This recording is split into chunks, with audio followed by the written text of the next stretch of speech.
Hi and welcome back. Improving relationships and culture at work isn't a linear step-by-step process. It's just not that simple, is it?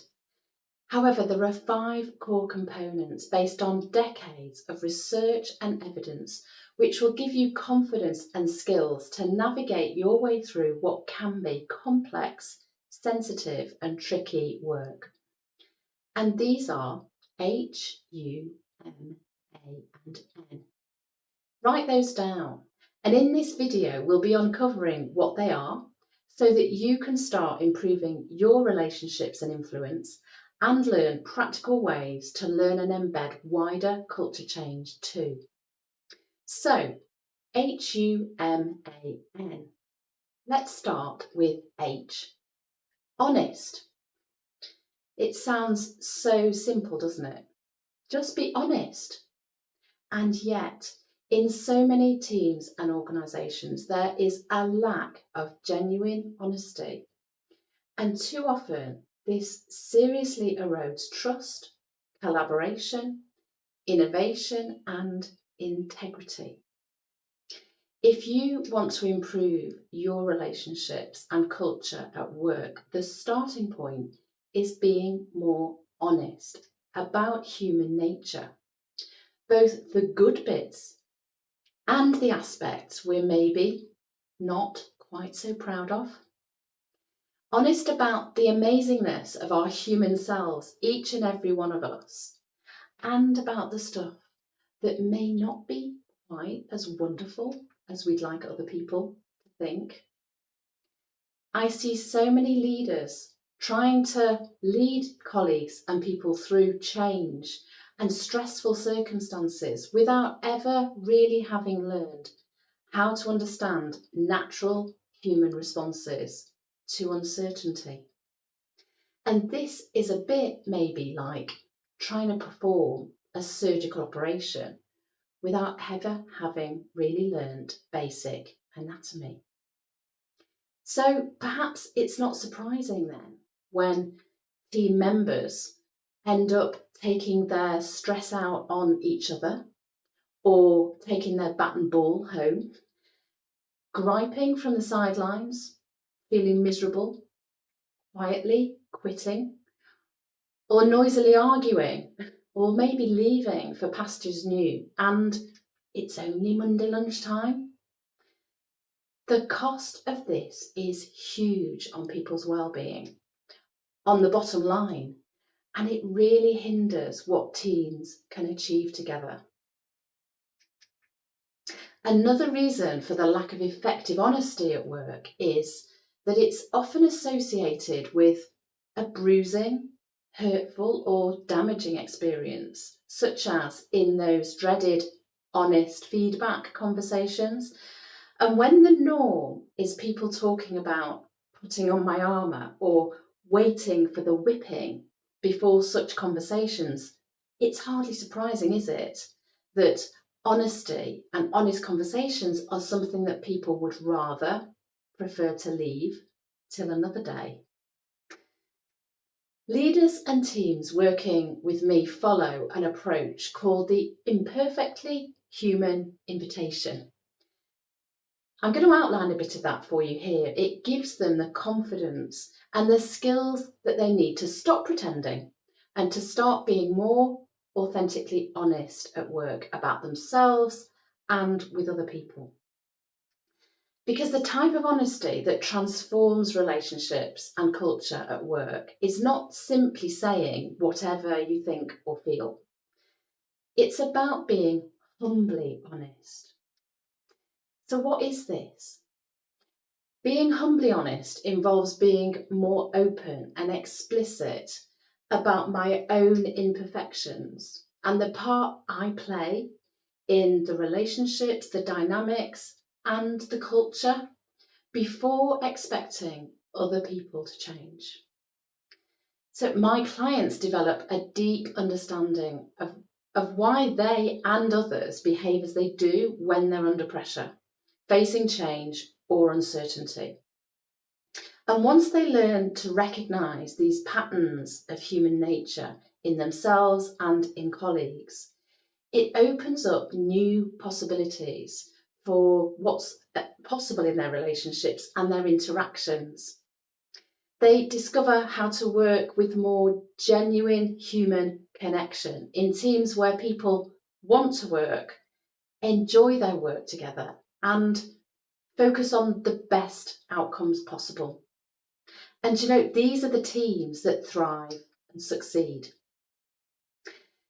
So moving on to U, uncomfortable. The second letter in the H.U.M.A.N approach is a crucial aspect of improving relationships and culture at work. It's about becoming more uncomfortable more effectively. So why would anyone want to be more uncomfortable more of the time? Simply because there is no growth, learning, or innovation in your comfort zone for you or your colleagues. Of course, we all need the comfort, don't we, of familiar habits, surroundings, relationships, tasks, and ways of working some of the time. Yet improving relationships and the culture at work usually involves adapting accepted and habitual ways of interacting. It might mean changing the established patterns of how things have been done for a very long time. And creating healthier, more human-centered relationships and culture also involves oftentimes, in my experience, positively disrupting the status quo. Whilst this might be necessary and ultimately liberating, it's also likely some of the time to be somewhat uncomfortable for you and the people you work with, at least in the short term. Now, have a think. Perhaps you know a room at work where sits a large, silent elephant, an invisible one. Everyone knows it's there. Perhaps there's an unpleasant feeling in the air, but nobody wants to name it. Does this feel at all familiar? This elephant, it might be a small, relatively harmless one, which doesn't really seem worth much attention in the grand scheme of things and everything that we have to do.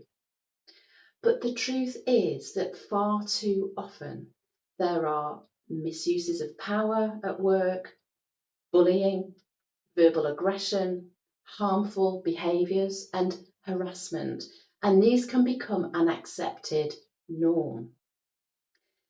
At an extreme, immoral and even illegal stuff goes on in plain sight. In my 3 decades of working with leaders and teams at work, far too often I see people who don't feel safe to speak up, to raise concerns, or to disagree. I see people who want to speak up, but because it's out of their comfort zone, they find it really hard to do so. They worry, of course, they worry that they will maybe upset or offend somebody, that they'll end up themselves feeling bruised or embarrassed or worse. And so they go along with things, even if they know that something's possibly harmful, maybe damaging, or simply inefficient. And of course, there's the fear factor. My heart sinks every time I hear a story from someone at work who tells me that they've been shut down, frozen out, or warned to keep quiet or else. This is disastrous for a work culture and for relationships between colleagues and for trust. We don't need to look very far, do we, unfortunately, in the daily news for tragic examples of what happens when people stay quiet for the fear of the consequences, only for appalling revelations to emerge weeks, months, or sometimes years later. I teach leaders and teams how to create what I call the safer discomfort zone.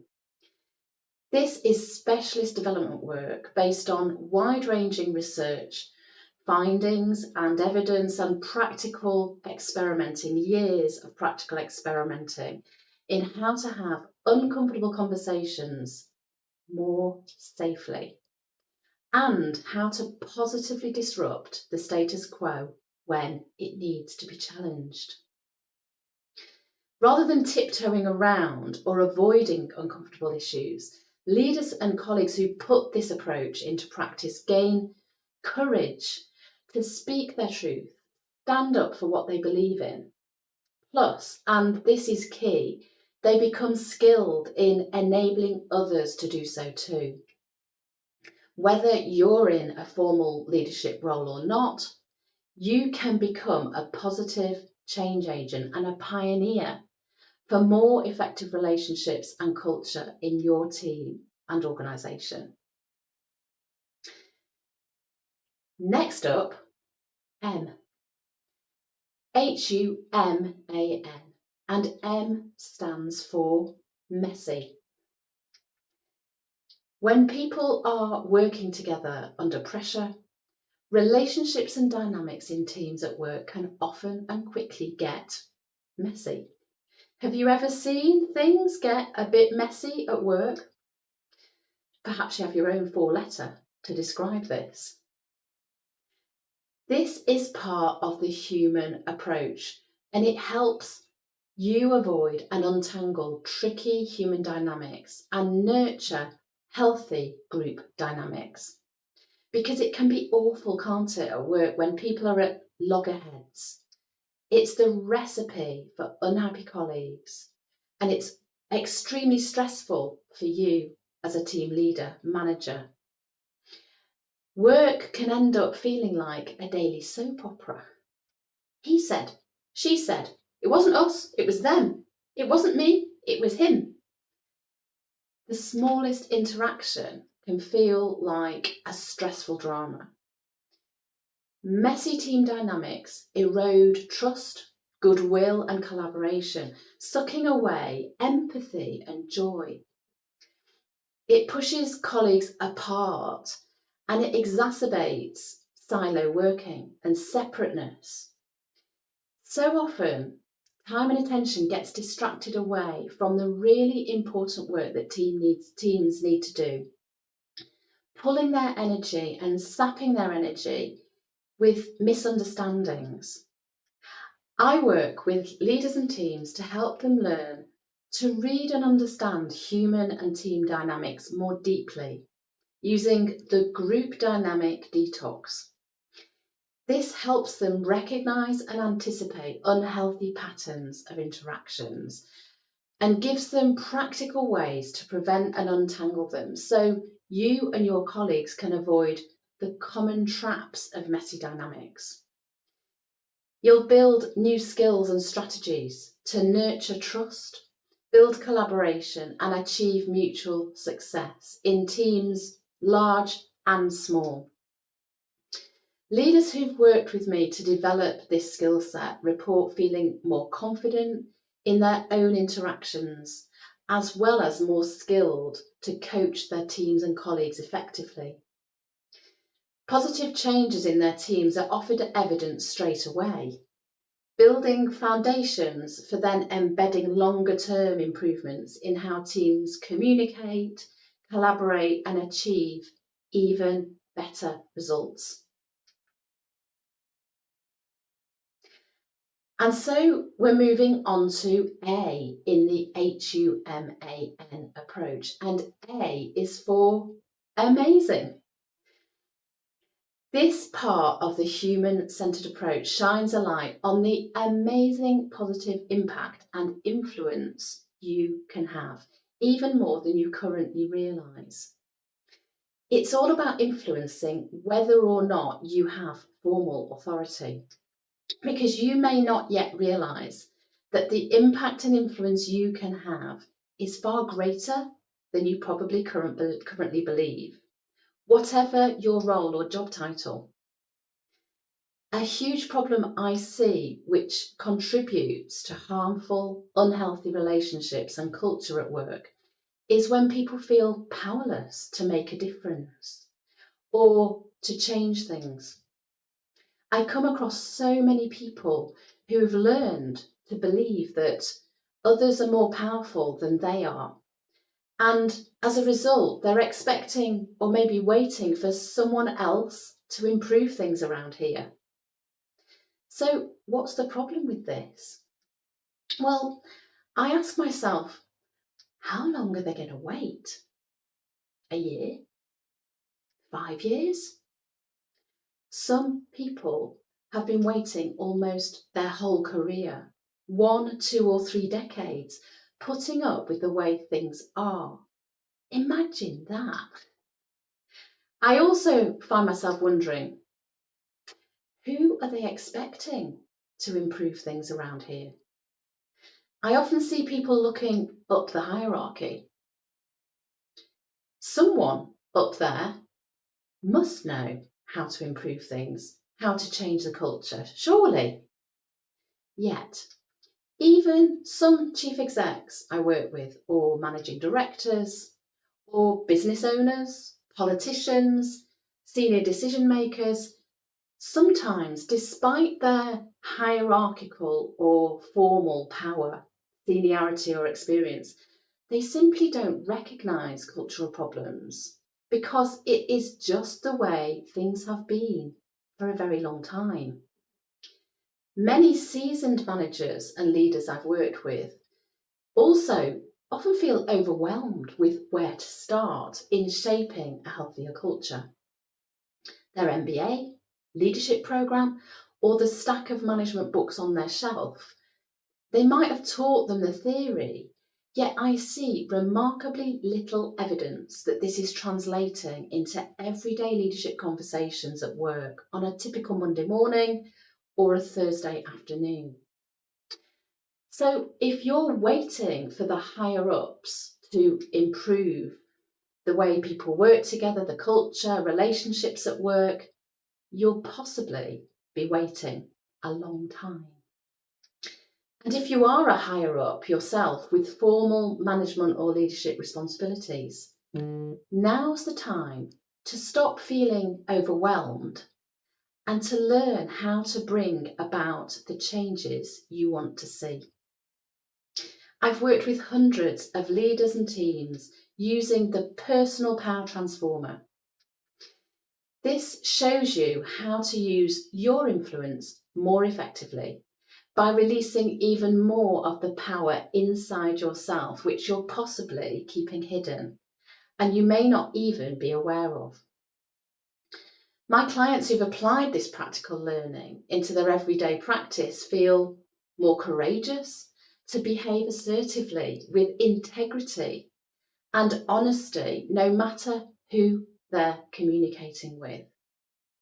They develop their own personal, authentic approaches to influencing so that they and their colleagues achieve even more positive impact in the world and in the work that they're doing together. So, what is the N in the H.U.M.A.N approach? N is for new. This focuses on embedding and sustaining a new normal.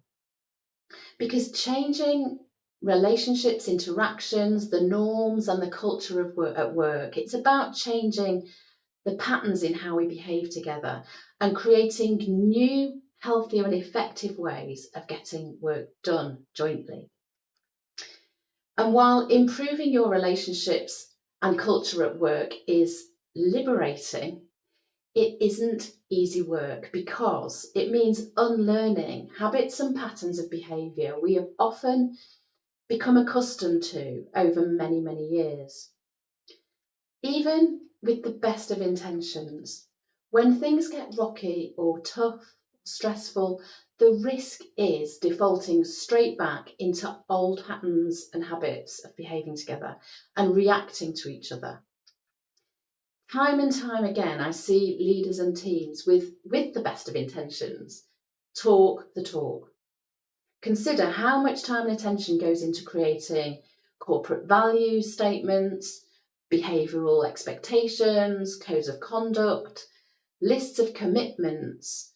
But when the pressure is on, do you perhaps find that walking the talk is a different matter, a little bit trickier?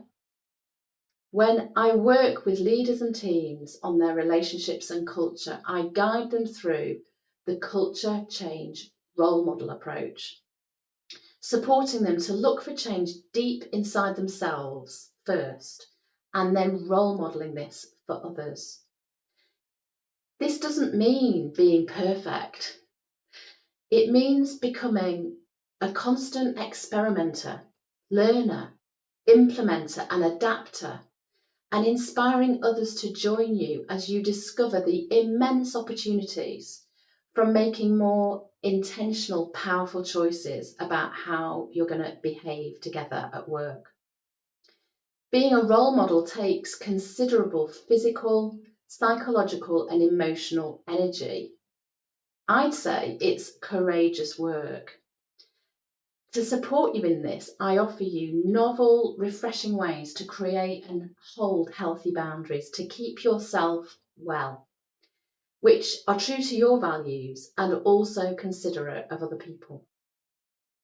You'll also learn practical, relatable ways to understand power dynamics and the part you play in them, how you show up at work, and how you might get sucked in potentially to unhealthy patterns of power, and to what extent you are using your power well to create the results and influence you really want.